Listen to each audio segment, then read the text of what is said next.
sekarang kita masuk ke topik diskusi kita nih Mas, yaitu peluang ya terjadinya window dressing dan Januari effect gitu. Kalau Januari effect itu kan terjadinya bulan Januari, tapi ini akhir-akhir tahun ini kalau nggak window dressing, kalau nggak Santarelli ya. Tapi udah kelihatan nih, sepertinya nih udah naik ke area 1.900-an. Nah mungkin kita bisa mulai dari situasi internasional dulu ya, Mas Wafi ya. Apa yang terjadi, kemudian kita akan mengerucut ke IHSG. Silakan. Ya betul Mas Aldi. Jadi kalau kita lihat ini sudah mulai ada indikasinya dan memang kita sudah perkirakan juga sih ya di Desember ini kelihatan akan ada window dressing ya di akhir tahun. Walaupun memang di awal Desember nih kita sempat ada koreksi juga nih, koreksinya cukup lumayan di awal Desember ya, dari level di 7.000-an, 7.060-an waktu itu di awal Desember sempat turun sampai mungkin di bawah sekitar 6.700-an gitu ya. Tapi sekarang sudah mulai balik lagi. Seperti yang Mas Aldi bilang tadi, bahkan intraday sempat kembali lagi ke 6.900-an dan kita sendiri masih melihat walaupun mungkin sisa waktunya sekarang tinggal di minggu ini aja ya, tapi kelihatannya masih terbuka peluang nih untuk bisa kembali lagi paling nggak tutup di level 6.900 sampai 7.000 di tahun ini. Nah itu bicara mengenai Desember yang tinggal beberapa hari lagi. Nah untuk Januari memang kalau Januari saya lihat cukup menarik nih. Mungkin saya kasih share satu gambar sih ya. Di sini saya coba share satu gambar. Nah ini adalah kurang lebih statistik pergerakan IHSG yang terjadi ya dari mulai 11 tahun terakhir, dari 2011 sampai dengan 2022, dari mulai Januari sampai dengan Desember. Nah, kalau teman-teman Smart People bisa lihat nih yang di Kaltib ya, di Desember itu biasanya memang selalu mengalami kenaikan, kecuali mungkin di tahun ini ya, sampai dengan kemarin itu masih turun sekitar 2,65%. Ini kelihatan yang warna merah di kanan atas ya, kedua dari atas di situ ya, 2022. Tapi kalau dilihat 10 tahun terakhir, bahkan ketika musim pandemi itu Desember selalu mengalami kenaikan. Yang terendah itu adalah di tahun 2013, itu hanya naik 0,42%. Kemudian di tahun kemarin 2021 itu hanya naik 0,73% di bulan Desember. Nah sekarang bicara mengenai Januari nih Smart People, nih saya zoom sini ya. Di Januari kalau kita lihat nih secara selama 11 tahun terakhir itu hanya, kalau kita lihat hanya 4 kali mengalami penurunan, sisanya tuh mengalami kenaikan. Jadi indikasinya apa? Indikasinya ini biasanya Santarelli yang terjadi di bulan Desember itu kemungkinan akan dilanjutkan di bulan Januari itu cukup besar nih. Ini baru bicara mengenai statistik. Apalagi kalau kita lihat di Desember yang kenaikannya relatif cukup kecil ya, kayak di tahun 2012 dan di 2013. Itu di Januarinya, di Januari tahun berikutnya, berarti di 2013 dan 14 itu selalu naik, dan naiknya merupakan kenaikan yang salah satu kenaikan yang paling kencang. Itu di 2013 itu naik 3,2%, di 2014 itu naik 3,38%. Jadi sebenarnya kalau bicara mengenai statistik saja, ini sebenarnya cukup menarik nih posisi IHSG saat ini Mas Aldi gitu. Jadi itu mungkin bicara mengenai statistik saja. Nah sekarang bicara mengenai katalis, untuk katalisnya sendiri kalau kita lihat sepertinya juga sudah minim katalis negatif nih, sentimen negatif ya. Kenapa? Karena semua sentimen negatif kelihatannya sudah di price in oleh market ya. Yang kemarin malah ada sedikit sentimen yang katalis yang sedikit mengejutkan ya, mengejutkan dalam arti positif. Apa itu? BI rate dinaikkan jadi 5,5% gitu, dan itu sebenarnya sudah kita perkirakan sih di 5,5% tahun ini. Dan tahun depan ini kita perkirakan akan naik lagi 50 basis point jadi 6%. Nah, itu kemudian dari BI rate.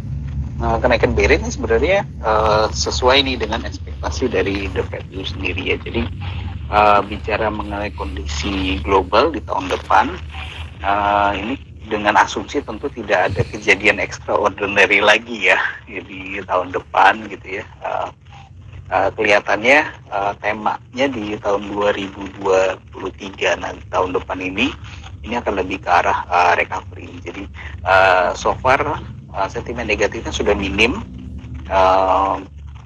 Dan kalau misalkan sebenarnya yang menjadi musuh dari pergerakan pasar yang sering membuat pergerakan IHSG itu mengalami koreksi itu sebenarnya bukan sentimen negatif, Mas Arudi, tapi unpredictability. Jadi kalau ada kejadian mengejutkan yang tidak diprediksi pasar, itu yang membuat pasar mengalami koreksi. Tapi kalau semua kejadian katakanlah sentimen negatif pun sudah bisa diprediksi oleh pasar, itu biasanya pergerakan IHSG itu akan relatif lebih stabil dan tidak akan melakukan koreksi. Kalaupun mengalami koreksi, itu tidak akan terlalu dalam.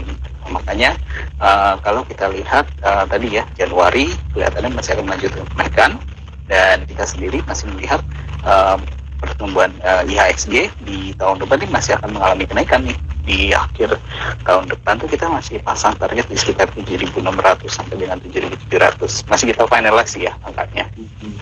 Tapi itu masih ada kenaikan kan kalau dibandingkan dengan tahun ini. Dan kalau kita lihat secara makro sendiri, walaupun di tahun depan nih kelihatannya akan ada penurunan pertumbuhan ekonomi, tapi kalau kita lihat masih tumbuh ya. Jadi jangan salah paham. Jadi pertumbuhan ekonomi itu kita perkirakan masih tumbuh, tapi pertumbuhannya ini akan ada sedikit melambat gitu ya. Ya.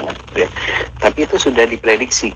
Jadi perlambatan atau penurunan pertumbuhan ekonomi di tahun depan ini tidak kecil kemungkinannya akan menjadi katalis negatif buat IHSG di tahun depan. Jadi so far sih saya lihat kelihatannya di tahun depan masih akan positif ya secara keseluruhan, terutama untuk Januari. Dari sisi timing Januari, kalau tadi kita lihat secara statistik, saya sih masih optimis ya, masih antisipasi sekali nih di Januari. Apalagi kalau melihat Desember ini masih posisinya masih negatif di 2,7. Kelihatannya Januari ada kemungkinan rally-nya cukup kencang di Januari dan Februari. Gitu sih Mas Aldi. Baik, luar biasa ya. Tadi secara statistik cuma satu kali ya terjadi penurunan gitu di bulan Desember. Tapi bulan Januari dan Februari itu juga probabilitasnya cukup tinggi nih kalau mengalami IHSG mengalami kenaikan ya. Jadi secara statistik memungkinkan cukup besar ya. Dan dari sisi katalis juga sepertinya sudah terprice in ya Mas Wafi ya. Tadi menarik sekali yang disampaikan oleh Mas Wafi kalau berita-berita negatif, sentimen negatif itu sebenarnya udah tercermin di harga saat ini ya. Jadi udah diantisipasi. Yang bahaya adalah terjadi unpredictable gitu, sesuatu yang tidak diduga-duga ya. Baik, saya ingat beberapa waktu lalu ya saat krisis finansial tahun 2008 ya, itu juga satu hari ya, Lehman Brothers tuh dinyatakan bangkrut itu Senin pagi ya, jam 10 Senin pagi waktu Amerika Serikat, itu jam 9 ya bursa ambruk gitu ya, jadi nggak diduga sama sekali. Baik, terima kasih Mas. Unpredictable. Iya, jadi kalau makin diomongin, makin istilahnya itu makin dicerna pasar gitu ya, akan muncul sebuah pola kalau itu udah bisa diantisipasi nih, jadi ya nggak mengerikan banget gitu. Kan sekarang kan narasinya adalah resesi global gitu ya, tapi saya sedikit pesimis ya kalau itu bakal terjadi gitu. Saya lebih optimis kalau itu tidak terjadi karena udah diomongin gitu ya, udah sering udah bisa ditebak lah oleh pelaku pasar. Kira-kira seperti itu nggak? Bagaimana pendapat Mas Wafi? Ya, jadi memang betul masalah seperti itu ya. Jadi sebenarnya kalau bicara mengenai sentimen negatif ya, ini kita bicara makro nih ya, katalis negatif, selama itu sudah bisa diprediksi atau diperkirakan oleh pelaku pasar, oleh para investor pada umumnya, biasanya dampak yang terjadi itu akan sangat minimal gitu ya. Bahkan seringkali yang kejadian itu justru malah ketika berita resminya keluar ya, itu justru malah naik gitu, malah mengalami kenaikan gitu, karena sudah sudah di price in sebelumnya gitu ya. Jadi yang kita lihat yang menjadi momok terbesarnya itu sebenarnya unpredictability-nya itu ya. Jadi kalau ada sesuatu sentimen negatif yang sebenarnya belum pernah diduga oleh pasar sebelumnya, itu biasanya akan menjadi tekanan yang cukup besar ya. Mungkin saya nggak akan terlalu jauh ke Lehman Brothers, itu kejauhan. Mungkin teman-teman di Kaltim juga mungkin belum masuk bursa kali ya, belum jadi investor saat itu ya. Tapi kalau kita lihat yang paling dekat aja kemarin kayak COVID gitu ya, di COVID-19 kan di awal tahun 2020 ya. Ketika itu terjadi, gak ada yang menerka-nerka kalau itu bakal terjadi lockdown secara menyeluruh di seluruh dunia gitu ya. Aktivitas ekonomi langsung dibatasi secara besar-besaran. Akhirnya semua bursa, nggak cuma di IHSG ya, semua bursa di dunia itu mengalami koreksi besar-besaran. Kemudian yang kedua di 2021, kalau kita lihat kemarin di awal tahun Rusia Ukraina gitu kan, nggak ada yang bisa menduga bahwa Rusia kemudian akan melakukan agresi militer gitu kan ke Ukraina gitu. Dan dampaknya juga kalau kita lihat karena ya tidak terduga itu, kemudian kita lihat IHSG sempat mengalami koreksi. Nah, terkait resesi, kalau kita lihat memang ada sedikit tekanan dari resesi di Amerika ya, isu-isu resesi ya. Dan kalau kita lihat kan, The Fed juga kan sudah mulai menaikkan tingkat suku bunganya ya untuk mengantisipasi resesi ini. Apakah nggak ada dampaknya? Ada gitu. Walaupun sudah predictable, tapi ada dampaknya. Dampaknya apa? Kalau kita lihat aksi beli asing ini mulai ada penurunan. Jadi kalau kita lihat mungkin sampai dengan kuartal ketiga, itu berarti sekitar bulan Oktober ya, September-Oktober, itu asing itu masih melakukan net buy dari awal tahun itu sekitar 60-an triliun lebih, hampir 70 triliun. Nah sekarang sudah mulai ada penurunan. Jadi sekarang itu tinggal sekitar 45 triliun ya, sampai dengan 50 triliun. Jadi memang sudah ada sekitar 20 triliun capital outflow nih dalam mungkin 3-4 bulan terakhir gitu. Tapi kalau kita lihat dari awal tahun ini masih net inflow sekitar 45 triliun sampai dengan 50 triliun. Jadi kalau dibandingkan sama 2021, angka ini masih lebih tinggi net foreign inflow-nya nih Mas Aldi. Jadi kalau kita lihat kesimpulannya memang isu sentimen negatif itu pasti akan berdampak ke market, tapi dari sisi negatifnya kalau pelaku pasar sudah bisa memperkirakan, sudah banyaklah yang memberitakan gitu ya, sudah banyak yang menganalisa, itu biasanya dampaknya akan minimal gitu sih. Baik ya, jadi seperti itu.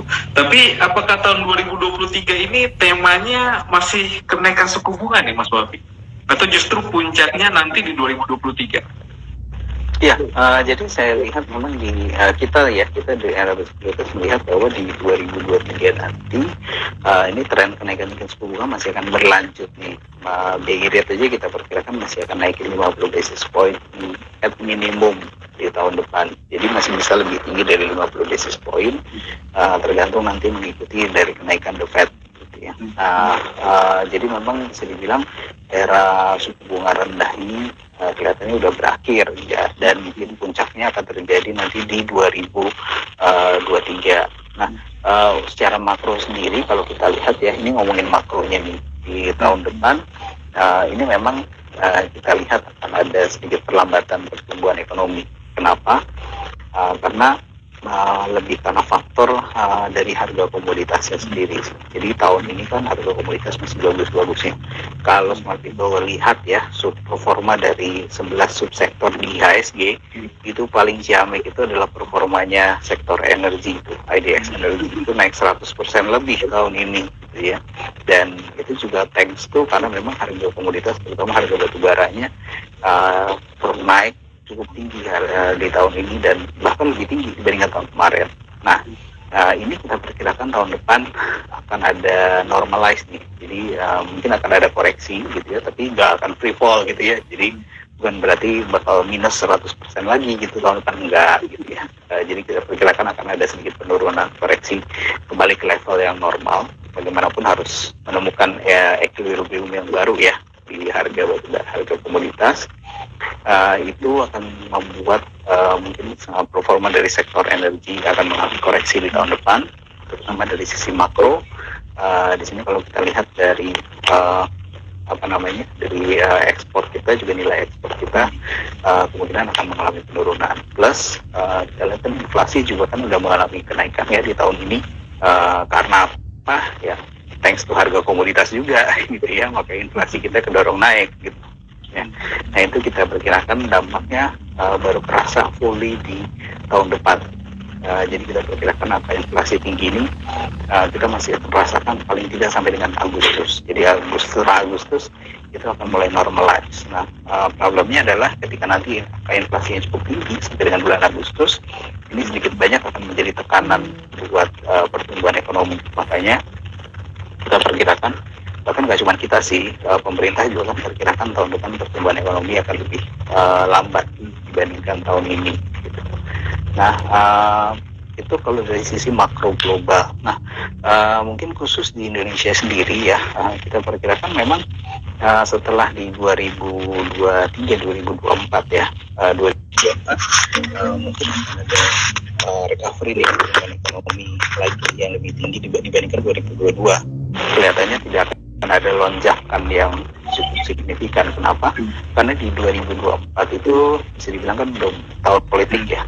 Sebenarnya dari tahun depan juga kan belum mulai gitu ya, tapi fully itu kan di 2024. Nah, biasanya memang selama di tahun politik itu aktivitas investasi secara umum ya, baik juga terutama dari mulai foreign investment itu mereka akan lebih sedikit ngerem. Mereka akan wait and see dulu untuk ngelihat siapa yang menjadi pemenang lah dari kontestasi politik itu, gitu ya, dari pilkada, pres dan lain sebagainya. Kecuali kalau Pilmat mungkin ya, pemilihan camat sudah tradisi, tapi secara keseluruhan kontestasi akan dilihat oleh investor atau investor asing, dan nanti mereka akan baru mulai memutuskan strategi investasi berikutnya nanti setelah keluar kira-kira siapa yang akan menjadi pemenang dari kontestasi tersebut. Karena apa? Seperti itu. Karena view investor itu bukan melihat bahwa yang satu lebih pro investasi, yang satu akan kontra investasi, bukan seperti itu. Tapi mereka melihat kira-kira sektor mana yang akan lebih diuntungkan dari kalau si A yang calon satu yang menang atau calon dua yang menang, atau sektor mana yang akan lebih diuntungkan. Jadi strategi investasi dari para investor asing ini nanti akan menyesuaikan lebih ke arah sektor-sektornya ya, yang akan menjadi fokus mereka nanti. Jadi itu yang dilakukan oleh para investor asing. Jadi saya lihat sih secara umum kelihatannya kenaikan dari makro kita ya, dari ekonomi kita itu baru masuk mungkin baru bisa ngegas gitu ya kasarnya, itu nanti setelah 2024 gitu ya. Tapi dengan catatan tidak ada extraordinary event lagi nih, mudah-mudahan ya. Baik ya, jadi seperti itu ya untuk beberapa yang bisa disampaikan. Masih peak ya, suku bunga tinggi itu masih di depan tuh akan masih jadi isu di 2023. Tapi yang menarik tadi masuk tahun politik nih Mas Wafi ya, saya ingin minta komentar nih, kira-kira waktu tahun lalu, beberapa dekade lalu ya, era grup Bakri gitu ya, itu kan dia bermasalah tuh ketika dia masuk ke ranah politik. Nah kemarin saya sempat dapat komentar gitu ya, Pak Aldi, ini bagus nggak kalau misalnya kita menjauhi perusahaan-perusahaan atau emiten-emiten yang berhubungan dengan politik nih? Ini karena kasusnya pernah kejadian gitu ya, bumi dari 9.000 turun ke 50 gitu. Jadi ya mungkin bukan nggak berkaitan ya, cuma ya isunya kan seperti itu. Apakah berpolitik, emiten yang berpolitik itu resiko, Mas Wafi? Gimana pandangannya? Ya, betul Mas Aldi. Jadi untuk emiten-emiten yang memang ada exposure ke ranah politik itu memang secara resiko akan ada kenaikan di situ. Tapi ya balik lagi, kita perlu ingat bahwa prinsip investasi itu adalah high risk high return, low risk low return. So memang di satu sisi untuk para emiten-emiten ini yang memang ada exposure politik yang lebih tinggi, memang risikonya lebih tinggi, tapi ya tentu ada potensial gain juga ya yang lebih tinggi. Jadi itu tinggal di weighting aja gitu. Kira-kira akan lebih banyak ke gainnya atau ke risknya nih. Nah, buat teman-teman investor Altim yang memang strategi investasinya lebih ke saya mau ngurangin resiko gitu ya, kalau bisa resiko seminim mungkin ya tentu sebaiknya dihindari ya untuk emiten-emiten seperti itu gitu. Tapi kalau untuk investor Altim yang memang lebih mencari capital gain ya, kan balik lagi ya, tadi high risk high return gitu ya, ingin mendapatkan return yang tinggi, potensial return ya yang tinggi ya, bisa dipertimbangkan untuk mempunyai emiten-emiten yang seperti ini di portofolionya, tapi tentu harus selektif juga ya, harus SK-nya lebih banyak nih, syarat dan ketentuannya, PR-nya lebih banyak ya kalau buat teman-teman people yang pengen menambah emiten-emiten ini ke portofolionya. Jadi harus dipantau terus performanya, dipantau terus bukan cuma performa fundamentalnya juga gitu ya, tapi harus dipantau juga di performa politiknya seperti apa gitu ya. Itu sih Mas Aldi. Baik ya. Jadi makanya investor asing lebih suka menanti selesai pemilu ya, karena udah ada kepastian politik gitu dan udah jelas nih arahnya mau kemana. Baik, terima kasih Mas Wafi. Nah, mungkin kita bisa masuk lebih dalam nih terkait sektoral nih Mas. Kira-kira di penghujung tahun ini sampai ke tahun depan itu sektor-sektor seperti apa sih yang bisa di-highlight? Tadi ada beberapa ya sudah disampaikan, energi gitu ya, kemudian perbankan ya, tadi beberapa. Mungkin bisa sedikit elaborasi Mas Wafi. Apakah media nih Mas? Tahun pemilu ini kan media nih biasanya nih yang jadi jagoan. Silakan.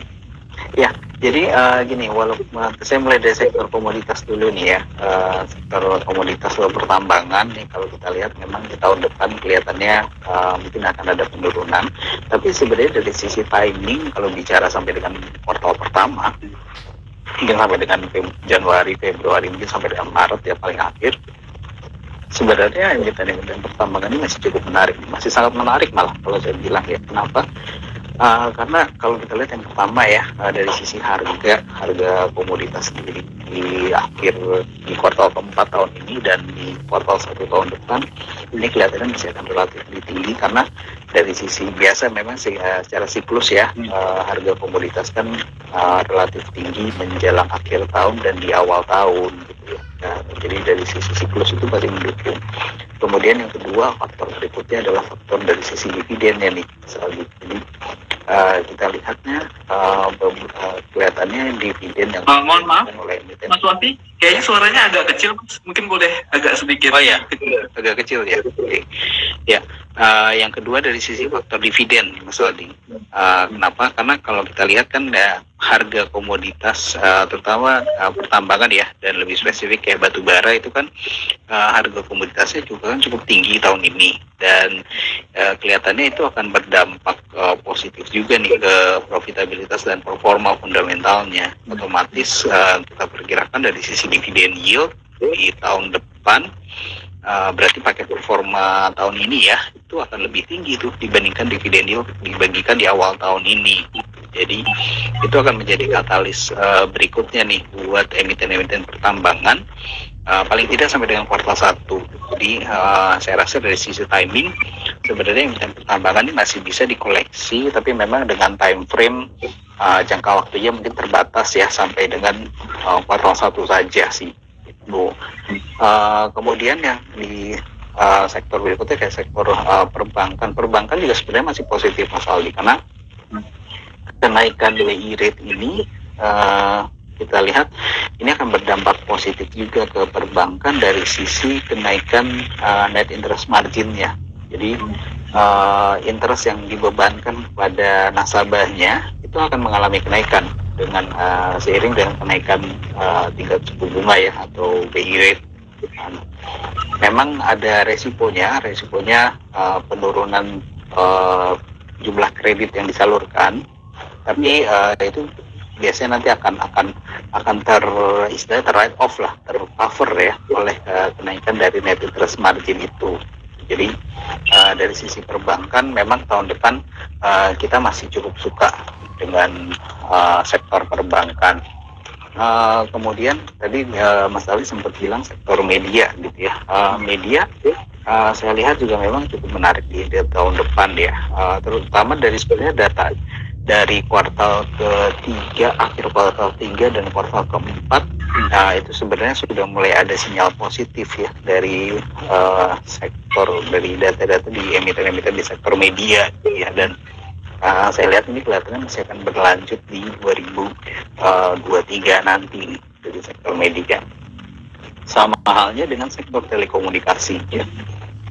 Sektor telekomunikasi juga kita lihat ya, ini akan ada pertumbuhan yang positif juga di 2023, karena kalau kita lihat salah satu pendorongnya memang karena inflasi tinggi, tren inflasi masih cukup tinggi, walaupun pertumbuhan ekonomi akan ada penurunan, tapi jangan lupa sekarang telekomunikasi atau pulsa ya dalam artiannya itu merupakan kebutuhan pokok ya, staple gitu. Jadi cukup defensif dari sisi sektor nih, untuk sektor telekomunikasi ya. Jadi secara performance ini kita lihat masih cukup positif ya di tahun depan. Kemudian sektor lainnya yang kita lihat masih kelihatannya akan memiliki sentimen positif di tahun depan, itu adalah sektor consumer.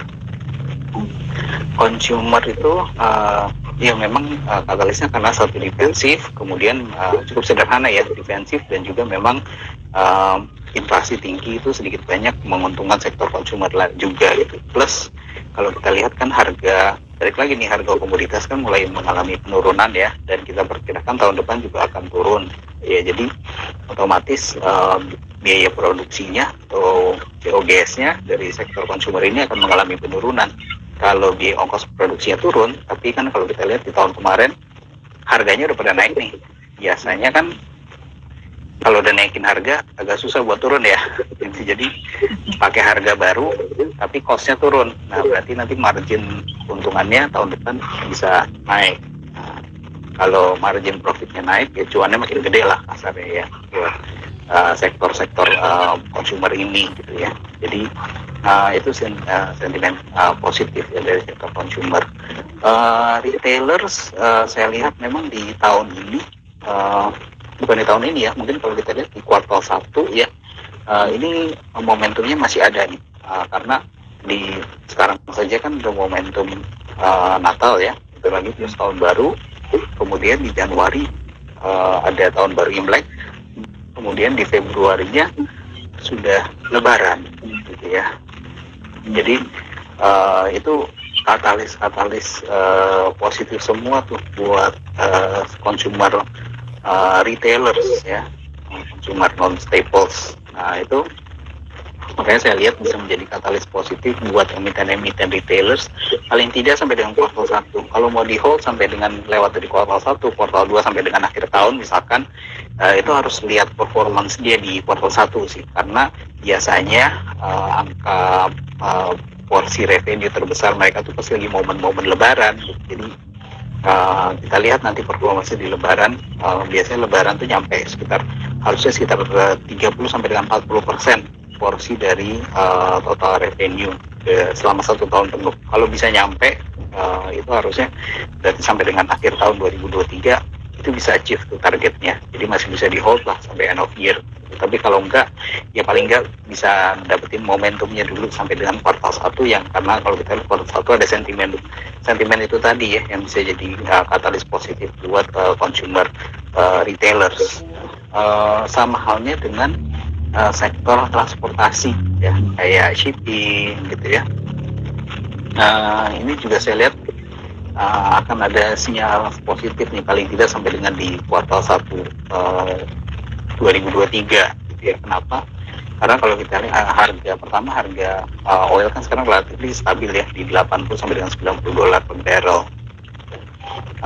Kemudian aktivitas retailers juga kan mulai mengalami kenaikan gitu ya, dan mulai banyak pelonggaran aktivitas ekonomi lagi, nggak cuma di Indonesia tapi di seluruh dunia juga ya. Jadi ekonomi udah mulai jalan juga, demand dari transportation, dari shipping ini mulai mengalami kenaikan lagi gitu. Jadi ini ada sinyal positif di situ ya buat sektor transportation. Nah di sisi lain ya, kalau kita lihat yang saya berlupa sebelum masuk ke yang negatif gitu ya, sektor lain yang saya lihat juga masih positif nih paling tidak sampai dengan kuartal 1 itu terakhir sektor teknologi. Biar nggak alergi kan ngomongnya kan, biasanya agak alergi nih kalau ngomongin sektor teknologi gitu ya. Jadi ketawa Saldi. Nah, jadi tapi yang perlu digarisbawahi ini sama teman-teman smart people ya. Jadi outlooknya sektor teknologi ini memang masih challenging. Kenapa? Karena pertama, sektor ini adalah sektor yang cyclical, dan yang kedua emitennya rata-rata masih growing. Jadi pertumbuhan performance secara fundamental dari sektor teknologi ini akan sangat tergantung pada pertumbuhan ekonomi secara keseluruhan. Dimana kalau tadi kita ngebahas panjang lebar di awal, kita baru perkirakan ekonomi Indonesia itu baru ngegas setelah pemilu, ya. Jadi lewat dari 2024. Jadi berarti bisa kita asumsikan sebenarnya secara fundamental baru benar-benar bisa ngegas dari sektor teknologi ini itu setelah 2024. Tapi kalau ngomongin first quarter aja, kuartal 1 nih di tahun depan, saya lihat ini masih ada momentum buat ada kenaikan. Jadi kenaikannya tuh lebih ke arah rebound dan momentum sentimen saja. Ya. Jadi sama seperti dengan sektor pertambangan tadi ya. Jadi sampai dengan kuartal 1 masih boleh, tapi lewat kuartal 1 sepertinya tunggu dulu deh, nanti dulu ya. Karena semestanya lagi kurang mendukung. Jadi bukan mas takung gitu ya. Mas takung ya. Jadi